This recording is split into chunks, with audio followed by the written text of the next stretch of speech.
오늘 이 새벽에 하나님께서 우리에게 주시는 하나님 말씀은 시편 56편 1절에서 13절까지 말씀입니다. Psalm chapter 56 verse 1 to 13. 제가 봉독해 올리도록 하겠습니다. 하나님이여 내게 은혜를 베푸소서. 사람이 나를 삼키려고 종일 치며 압제하나이다. 내 원수가 종일 나를 삼키려 하며 나를 교만하게 치는 자들이 많사오니 내가 두려워하는 날에는 내가 주를 의지하리이다. 내가 하나님을 의지하고 그 말씀을 찬송하올지라. 내가 하나님을 의지하였은즉 두려워하지 아니하리니 혈육을 가진 사람이 내게 어찌하리이까. 그들이 종일 내 말을 곡해하며 나를 치는 그들의 모든 생각은 사기라. 그들이 내 생명을 엿보았던 것과 같이 또 모여 숨어 내 발자취를 지켜보나이다. 그들이 악을 행하고야 안전하오리까. 하나님이여 분노하사 뭇 백성을 낮추소서. 나의 유리함을 주께서 계수하셨사오니 나의 눈물을 주의 병에 담으소서. 이것이 주의 책에 기록되지 아니하였나이까. 내가 아뢰는 날에 내 원수들이 물러가리니 이것으로 하나님이 내 편이심을 내가 아나이다.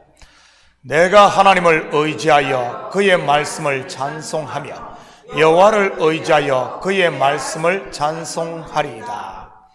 내가 하나님을 의지하였은즉 두려워하지 아니하리니 사람이 내게 어찌하리이까. 하나님이여 내가 주께 서원함이 있사온즉 내가 감사제를 주께 드리리니 주께서 내 생명을 사망에서 건지셨습니다.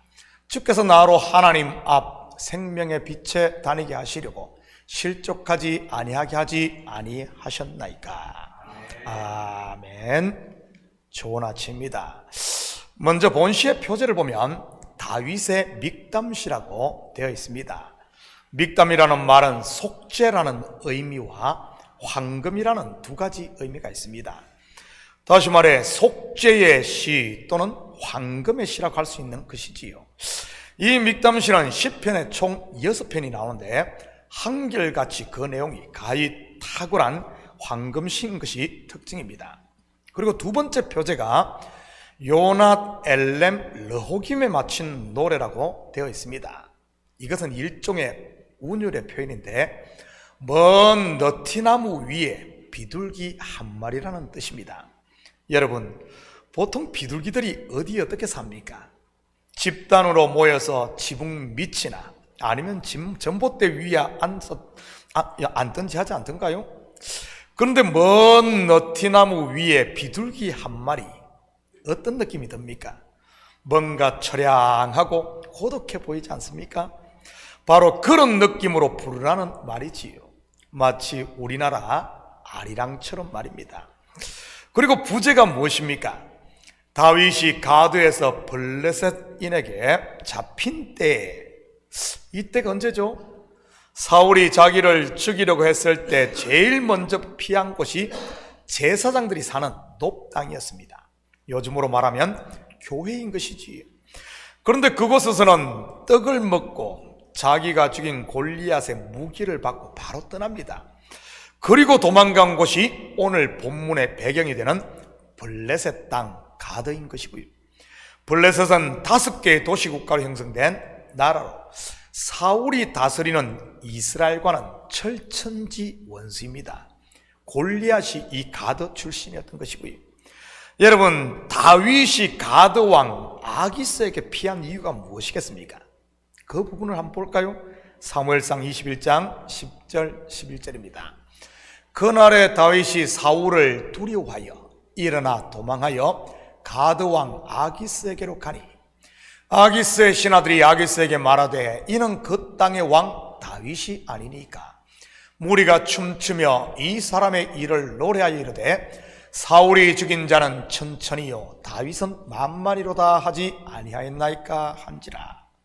여러분, 사울이 두렵다고 더 두려운 존재인 적국의 왕인 아기스에게로 간다? 좀 이상하지 않습니까? 거기에는 분명 이유가 있었을 것입니다. 물론 성경은 침묵하고 있지만 우리는 두 가지 이유를 추측해 볼 수 있는 것이지. 첫째 이유는 사울을 두려워하여 가드왕 아기스에게로 갔다고 하는 것을 보면 가드왕 아기스와 이 다윗이 어떤 친분이 있었던 것 같은 이런 뉘앙스가 있음을 보게 됩니다. 그런데 그의 신하들로 인해 일이 꼬여버린 것이고요. 둘째는 다윗은 전쟁 용사입니다. 다시 말해 철저한 전략을 가지고 갔을 수 있다는 말입니다. 적의 적은 친구가 될 수 있으니까요. 사울 왕과 아기스 왕은 서로 원수 아닙니까? 비록 다윗이 가드 사람들의 원수이기는 하지만 적국의 장수요 왕의 사위인 다윗이 아기스와 손을 잡는다면 어떻게 되겠습니까? 아기스에게는 천군 만마를 얻는 것과 같은 것이지. 여러분, 다윗이 골리앗을 죽이고 돌아올 때 여인들이 부른 노래가 무엇입니까? 사울은 천천히요 다윗은 만만이라입니다. 어쩌면 다윗은 이런 환대를 아기스에게 기대하고 갔을 수도 있다는 말입니다. 우리나라도 그렇지 않습니까? 북한의 고위급 인사가 귀순을 하면 빅 웰컴을 하는 것 말이지. 집도 주고 차도 주고 심지어 가정까지 새롭게 꾸릴 수 있게 아낌없이 지원하는 것 말입니다. 친분 때문에 갔던 아니면 전략적인 계산을 가지고 갔던 공통점이 뭐죠? 사람을 의지했다는 것입니다. 결과가 어떻게 된지 볼까요? 계속해서 12절에서 15절입니다. 다윗이 이 말을 그의 마음에 두고 가드왕 아기스를 심히 두려워하여 그들 앞에서 그의 행동을 변하여 미친 체하며 대문짝에 거적거리며 침을 수염에 흘리매 아기스가 그의 신하에게 이르되 너희도 보거니와 이 사람이 미치광이로다. 어찌하여 그를 내게로 데려왔느냐. 내게 미치광이가 부족하여서 너희가 이자를 데려다가 그 앞에서 미친 짓을 하게 하느냐. 이자가 어찌 내 집에 들어오겠느냐 하니라. 도간에 던 쥐꼴이 되고 결국 미친 척 연기를 해 겨우 생명을 보존하게 됩니다. 미치광이를 죽이는 것은 당시 문화에서 재수없는 일이었기에 죽이지 않고 쫓아냈던 것이고요. 이런 상황에서 지연씨가 오늘 본 시인 것입니다. 여러분, 이런 상황에 처한 다윗의 심정이 어떻겠습니까? 말 그대로 먼 너티나무 위에 비둘기 한 마리 같았지 않았겠습니까? 초라하기도 하고 창피하기도 하고 말이지. 여러분, 다윗이 누구입니까? 지금까지는 이스라엘에 떠오르는 샛별 아니었습니까? 전쟁 영웅이 된 후 군대 장관에 결국은 왕의 사위가 되었으니 말이지. 그런 사람이 하루아침에 모든 것을 잃고 자기 한 목숨 부지하기 위해 적의 왕 앞에서 미치광이 행세를 했어야 하니 말입니다. 하나님의 수치요 이스라엘의 창피요 그리고 자기 자신에게는 어떻겠습니까? 에이 등신아 하면서 자책하지 않았겠어요? 그러면서 깨달은 것이 무엇이겠습니까? 3절과 4절입니다. 내가 두려워하는 날에는 내가 주를 의지하리이다. 내가 하나님을 의지하고 그 말씀을 찬송하올지라. 내가 하나님을 의지하였은즉 두려워하지 아니하리니 혈육을 가진 사람이 내게 어찌하리까. 바로 인생이 아닌 하나님을 의지하는 것이었습니다. 사람을 의지했던 다윗 두 번 다 처참한 실패로 끝남을 보게 됩니다. 첫 번째가 제사장 아히멜렉을 찾았던 것이요, 두 번째가 아기스 왕에게 피했지 않습니까? 다윗이 찾았던 제사장들 어떻게 됩니까? 85명이 몰살을 당합니다. 아기스에게 피했던 지금은 자기의 자존심과 명예가 처참하게 짓밟히고요. 서두에서 이 시가 어떤 시라고 했습니까? 믹담시, 무슨 뜻이라고 했죠? 황금의 시. 여러분, 사람이 두려움이 생기면 자연스럽게 사람을 의지하게 됩니다. 심지어 고양이도 어떤 줄 압니까? 집에 불을 다 끄고 자려고 하면 침대로 찾아와 제 배 위에 눕습니다. 두려우니 주인을 의지하는 것이지요. 물론 고양이는 자기가 주인이라고 생각하고 나를 종으로 생각하는 것 같지만 말입니다. 아무튼 자기를 지켜줄 존재를 생각하는 것은 분명한 것 같고요. 그렇다면 성도인 우리에게 있어 두려운 날이 언제겠어요? 환난의 때, 고난의 때, 그리고 시험의 때 아니겠어요? 내가 시험 들었을 때 사람을 찾아 의지하면 어떻게 되는 줄 아십니까? 한마디로 미치광이가 되는 겁니다. 다윗이 그랬지 않습니까? 또 어떻게 되는 줄 아십니까? 제사장들 다 죽이는 것입니다. 다시 말해 형제 자매 곧 교회 공동체를 다 병들게 하고 죽이는 것이지. 다윗의 삶이 그것을 보여주고요. 에누 바이러스란 말 들어보셨습니까? 바이러스가 무엇인 줄은 아시죠? 몇 년 전에 전 세계를 공포에 떨게 했던 코로나 바이러스 할 때 바이러스 말입니다. 이런 바이러스는 몸의 병을 일으켜 몸을 병들게 하기도 하고 심하면 죽기도 합니다. 그런데 에누 바이러스는 몸에 영향을 미치는 바이러스가 아닌 사람의 정신에 영향을 미치는 바이러스를 말합니다. 평안하던 마을에 한 사람이 다니면서 불평과 불만을 쏟아내고 서로 이간질시키며 자기의 서운한 이야기를 하고 다니면 그 마을 전체가 병들어 불평, 불만이 본물을 이루고 남이 잘 되는 꼴을 못 보고 눈을 전부 흘기게 되는 것입니다. 물론 그 반대인 경우도 있고요. 모두가 두려움과 우울에 빠져 있는 곳에 한 사람이 나타나 소망을 말하고 할 수 있다고 하며 격려하고 칭찬과 감사의 말을 하고 다니면 그 공동체가 활기를 되찾는 것 말입니다. 여러분 어떻습니까? 사람을 행복하게 하고 즐겁게 하는 소망을 주는 생명의 향기를 날리는 사람입니까? 아니면 사람을 병들게 하고 죽게 하는 사망의 냄새를 풍기는 사람입니까? 저는 우리 식구들이 시험과 환난의 때에 사람 의지하지 마시고 하나님을 의지할 수 있기를 축복합니다. 하나님을 의지한 다윗의 고백이 무엇입니까? 혈육을 가진 사람이 내게 어찌하리까? 담대함을 얻었다는 말 아닙니까? 천만인이 나를 둘러 진친다 할지라도 나는 안연하리로다 인 것이지.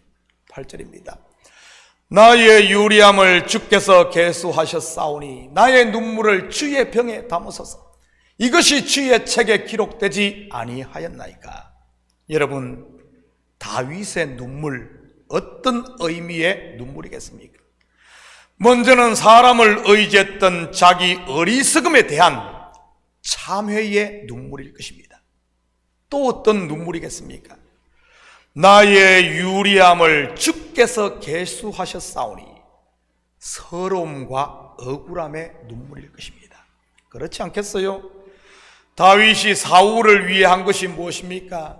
위기에 빠진 전쟁에서 승리케 했고 사울이 악령에 사로잡혔을 때는 수금을 타며 귀신을 쫓아주었지 않습니까?